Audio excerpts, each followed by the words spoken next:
Good morning to all of you. Myself AK Singh and you are watching Future Zone Classes. Future Zone Classes के इस platform से 12th physics magnetism and matter में आज third lecture में आप सबों का बहुत बहुत स्वागत है। जैसा कि हम लोग फर्स्ट लेक्चर और सेकेंड लेक्चर में मैग्नेट के कुछ प्रॉपर्टीज, मैग्नेट के बारे में, कूलम्स लॉ फॉर मैग्नेटिज्म वगैरह वगैरह पढ़ रखे हैं। आज अपने को पढ़ना है magnetic field lines. What is magnetic field lines जरा समझेंगे। याद करें आप इलेक्ट्रोस्टैटिक्स का वो क्लास जब हम लोग इलेक्ट्रिक फील्ड लाइंस पढ़ा करते थे। एक्चुअली इलेक्ट्रिक फील्ड लाइंस किसी चार्ज पार्टिकल से निकलने वाला वो इमेजिनरी लाइंस हुआ करता था, जिसपे एक यूनिट पॉजिटिव चार्ज को हम एज्यूम करते थे कि वो मूव कर रहा, मतलब path of unit positive charge. और ये एक हाइपोथेटिकल इमेजिनरी लाइंस होते थे और उसके हम लोग कुछ प्रॉपर्टीज पढ़े थे। बस सिमिलरली अपने को पढ़ना है मैग्नेटिक फील्ड लाइंस के कुछ प्रॉपर्टी और मैग्नेटिक फील्ड लाइंस होते क्या है। तो यहाँ पे मैग्नेटिक फील्ड लाइंस किसी भी मैग्नेट के इर्द गिर्द एक ऐसा हाइपोथेटिकल लाइंस है जिस लाइन पे अगर हम टेंजेंट ड्रॉ करें तो उस पॉइंट पे मैग्नेटिक फील्ड इंटेंसिटी का डायरेक्शन दिखाएगा। क्लियर? तो चलिए देखते हैं क्या है magnetic field lines. It is N imaginary lines या hypothetical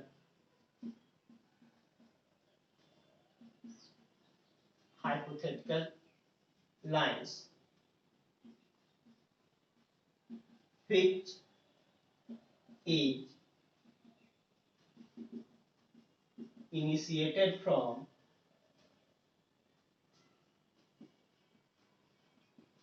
North Pole and terminated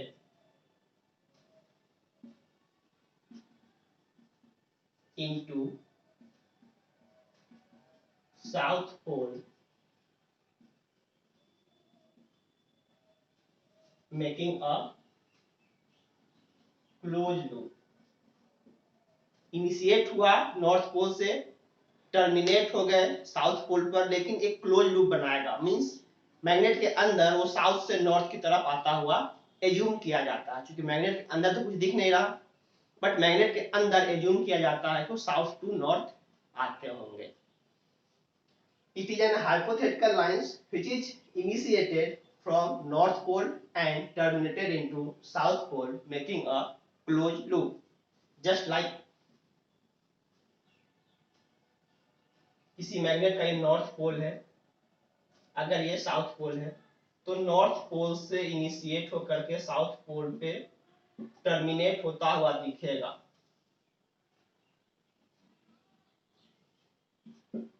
ऐसे, बट इनसाइड द मैग्नेट ये साउथ से नॉर्थ की तरफ एज्यूम किया जाता है।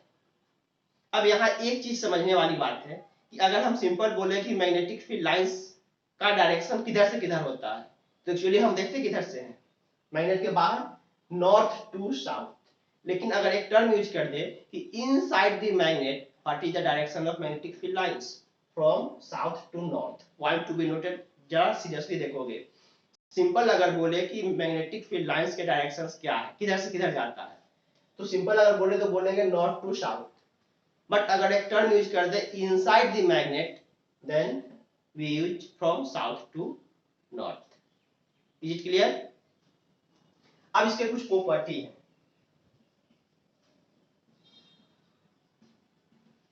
Properties of magnetic field lines. जैसे हम लोग इलेक्ट्रिक फील्ड लाइंस में कुछ प्रॉपर्टी पढ़े थे, सेम वैसे ही मैग्नेटिक फील्ड लाइंस के भी प्रॉपर्टी हैं। सिमिलर टाइप प्रॉपर्टी है। क्या क्या प्रॉपर्टी है जरा देखेंगे। पहला, it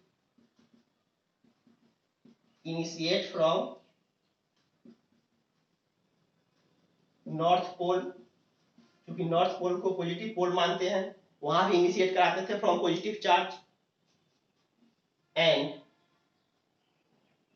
terminate into south pole,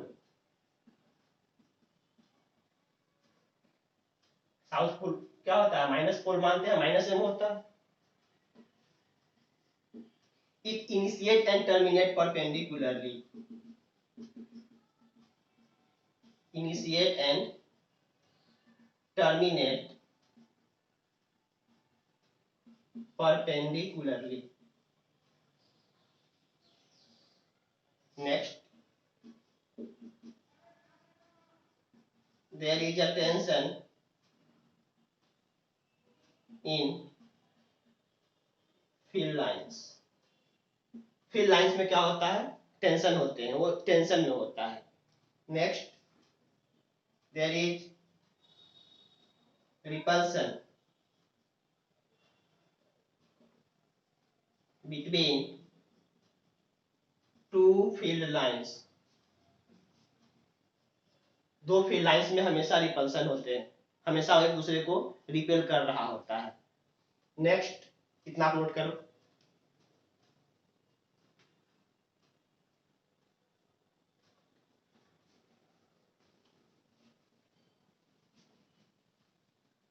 four के बाद हम आते हैं वापस से फाइव से।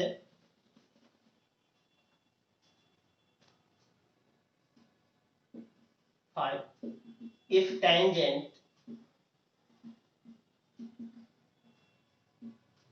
drawn at any point, if tangent drawn at any point on field lines, then it gives the direction of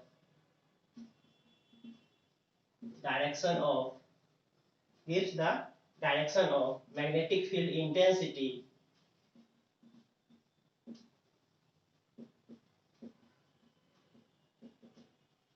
at that point. जैसे यहाँ पे मेरे पास कोई मैग्नेट है इस तरीके से, नॉर्थ पोल साउथ पोल, मैंने नॉर्थ से साउथ की तरफ एक फील्ड लाइन ऐसे ड्रॉ करके दे दिया। अब यहाँ पे हमसे पूछा जाए कि इस पॉइंट पर हमें इंटेंसिटी का डायरेक्शन दिखाओ। तो जस्ट इस पॉइंट पे हमने टेंजेंट, क्योंकि नॉर्थ से साउथ की तरफ फील्ड ऐसे घूम रही है, तो इस पे टेंजेंट, इस पॉइंट पे टेंजेंट, जस्ट इस पॉइंट पे टेंजेंट, ये सारा टेंजेंट क्या दिखा रहा है, direction of magnetic field intensity. जैसे मान लो अगर ये पॉइंट ए है, क्या दिखाएगा, magnetic field intensity at point A. ये पॉइंट अगर के है, magnetic field intensity at point K. C है, magnetic field intensity at point C. D, तो magnetic field intensity at point D. तो मैग्नेटिक फील्ड लाइंस के किसी भी particular point पे अगर टेंजेंट ड्रॉ कर दूं, तो टेंजेंट का जो डायरेक्शन आएगा उस पॉइंट पे मैग्नेटिक फील्ड इंटेंसिटी को दिखाएगा। Clear? Next, number of field lines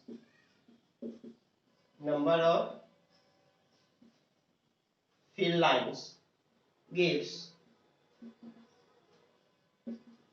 the strength of the pole। किसी भी पोल से जितना ज्यादा फील्ड लाइंस निकल रहा होगा उतना ही ज्यादा पावर के स्ट्रेंथ होंगे उसके मैग्नेट के पोल के। वही कहा जा रहा है, number of field lines gives the strength of the pole. जैसे मान लीजिए मेरे पास कोई एक पोल M1 है, हमें यहाँ नहीं दिखा रहा है कि नॉर्थ पोल है साउथ पोल है, डायरेक्शन से आपको दिख जाएगा कि ये नॉर्थ पोल है कि साउथ पोल है। हमने यहाँ से ऐसे 3 फील्ड लाइंस निकालता हुआ दिखा दिया। अपने पास यहाँ कोई दूसरा पोल है M2, और यहाँ से मैंने इस तरीके से 5 फील्ड लाइन निकालते हुए दिखा दिया। मतलब ऑब्वियस सी बात है कि दोनों के दोनों नॉर्थ पोल ही होंगे, तभी फील्ड निकल रहा है। M1 और M2 दोनों नॉर्थ पोल ही होंगे, ये अलग अलग दो मैग्नेट का हो सकता है। Then clearly M2 greater than M1 because from M2 more field lines initiated. Next,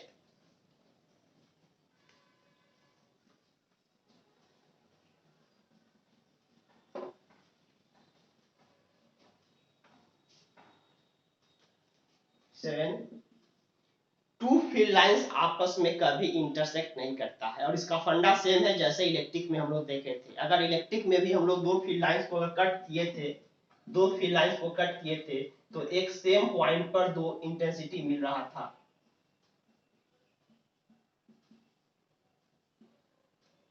अगर दो पॉइंट पे हम दो फील्ड लाइंस आपस में कट करवा दूं, एक फील्ड लाइंस ये है फर्स्ट फील्ड लाइंस, ये सेकेंड फील्ड लाइंस, अगर दोनों फील्ड लाइन कट करेंगे तो एक सेम पॉइंट पे, पॉइंट ऑफ इंटरसेक्शन पे डबल टेंजेंट बन जा रहा है। डबल टेंजेंट मतलब सेम पॉइंट पे दो इंटेंसिटी पॉसिबल नहीं है।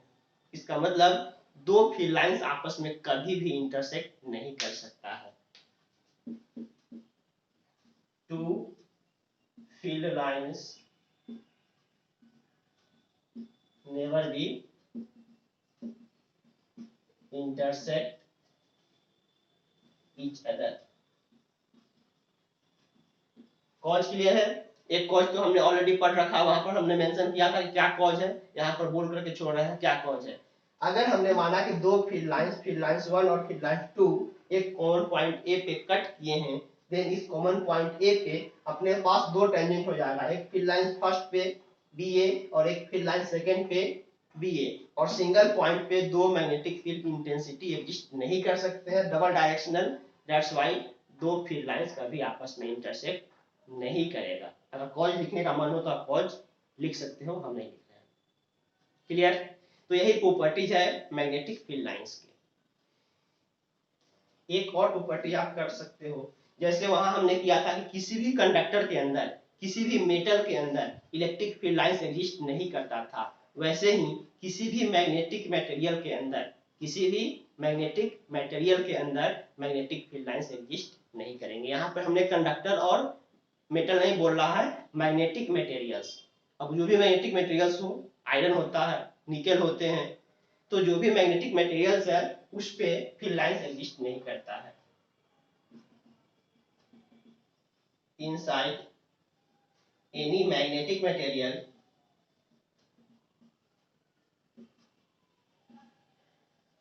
inside any magnetic materials there is no any field lines exist। किसी भी मैग्नेटिक मटेरियल्स के अंदर फील्ड लाइंस कभी एग्जिस्ट नहीं करते हैं। तो यही मैग्नेटिक फील्ड लाइंस के प्रॉपर्टी है, थ्योरेटिकल टर्म है, पूछते हैं एग्जाम में कि write down the 5 property 7 properties of magnetic field lines. Concept clear होने चाहिए, आप लिख लोगे, चाहे इलेक्ट्रिक हो या मैग्नेटिक हो, सेम सेम जा रहा है। इसमें मेकिंग क्लोज लूप बनता है, मैग्नेटिक में और इलेक्ट्रिक में क्लोज लूप नहीं बनते हैं। एक चीज नोट करके करोगे, जरूरी है।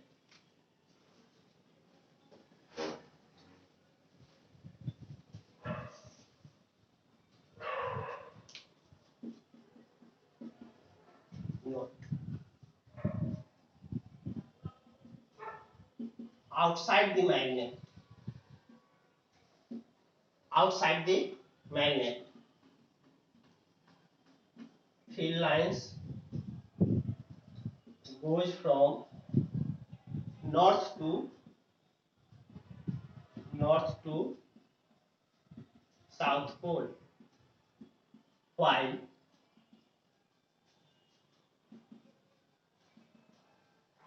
inside the magnet field lines goes from south to north pole। South से नॉर्थ इनसाइड में और आउटसाइड में नॉर्थ टू साउथ, ये क्लियर करेंगे। और यहाँ magnetic field lines close loop बनाते हैं।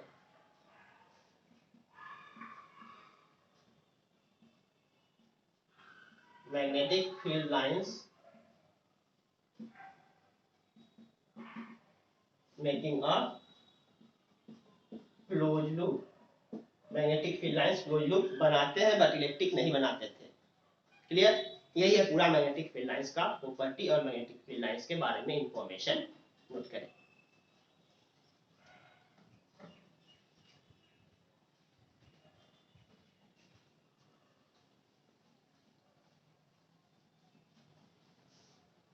एक और छोटा सा टॉपिक डील करते हैं, Gauss theorem for magnetism.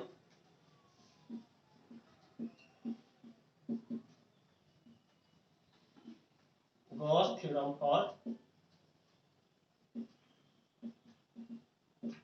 Magnetism. गौर करेंगे, गॉस थ्योरम फॉर इलेक्ट्रोस्टैटिक्स हमने पढ़ा है, क्या पढ़ा है? E dot D S, E dot D S is equals to 1 by epsilon times of total charge inside any enclosure।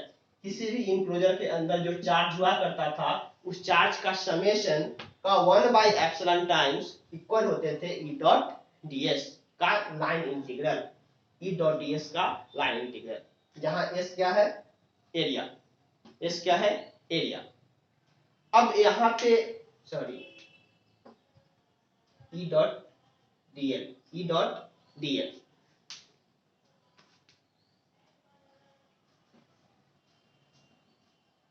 dl नहीं, यहाँ पर dA होता है intensity into area vector. Intensity into area vector का integral 1 by epsilon times of Q हुआ करता था कहाँ?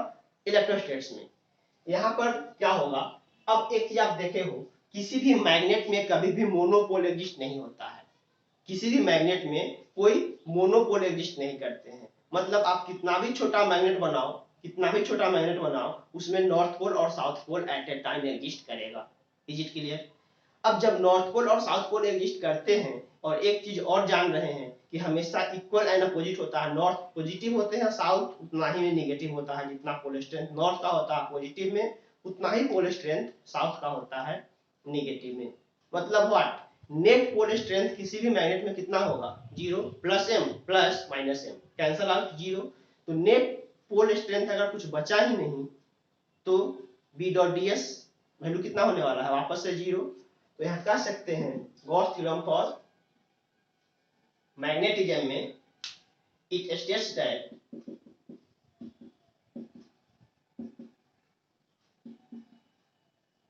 द टोटल मैग्नेटिक फ्लक्स या total magnetic field lines inside any enclosure, it states that the total magnetic field lines inside any enclosure is equals to 0, or the line integral of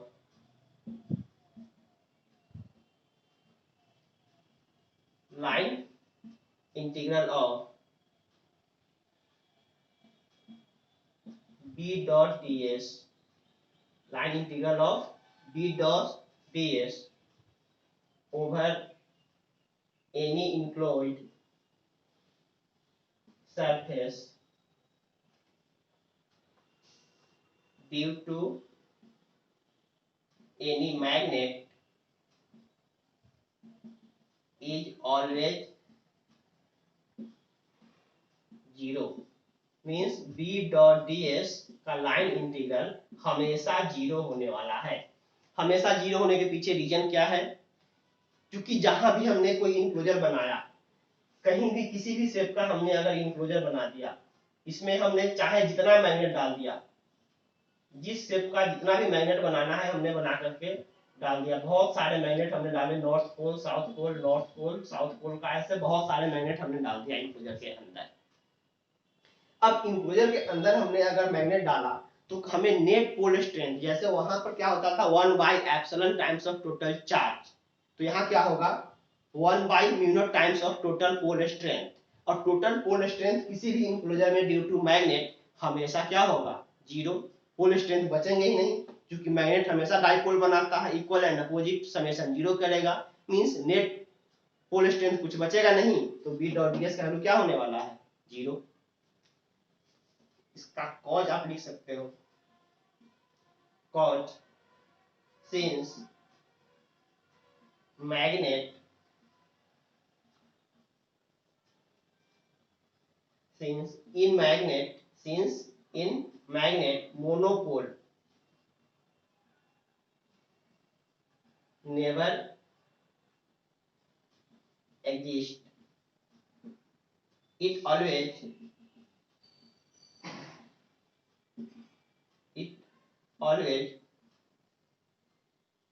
occurs in dipole, एक plus m and एक minus m, north pole plus m, south pole minus m, that is net pole strength is 0, so b dot ds का line integral also 0, b dot ds का line integral also 0। यही है Gauss theorem for magnetism. हमेशा याद रखें किसी भी enclosure के अंदर नेट मैग्नेटिक फ्लक्स कुछ नहीं बच पाता है। ऐसे भी आप सिंपली समझ लीजिए, जैसे मान लो हमने कोई इंक्लोजर बना दिया, थ्योरेटिकली तो चीजों को देख लिए क्या है, अब इसको जरा प्रैक्टिकली व्यू करो क्या होता है।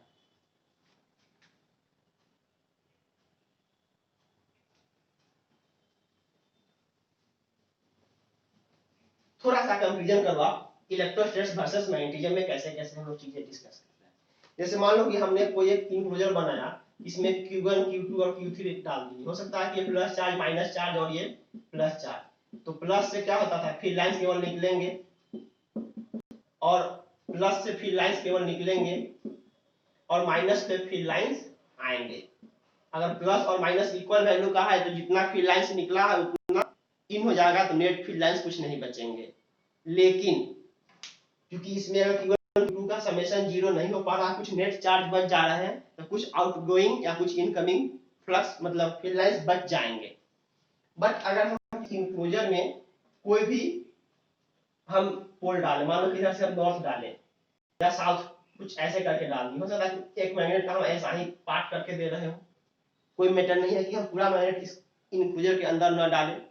अब इस नॉर्थ पोल से जो भी फील्ड लाइंस निकलेंगे वापस से घूमते हुए साउथ से होते हुए नॉर्थ में वापस से जाएंगे अंदर।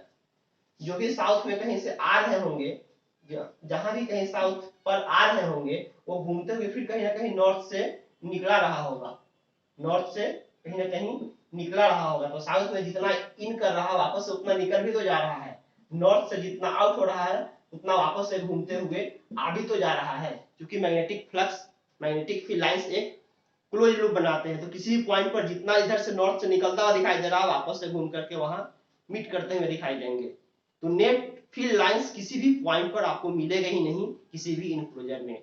इसी कारण है कि नेट फ्लक्स वहां पे हम लोग क्या करते हैं, जीरो करते हैं, नेट फील्ड लाइंस जीरो करते हैं।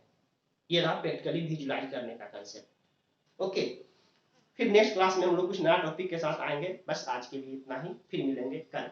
ओके।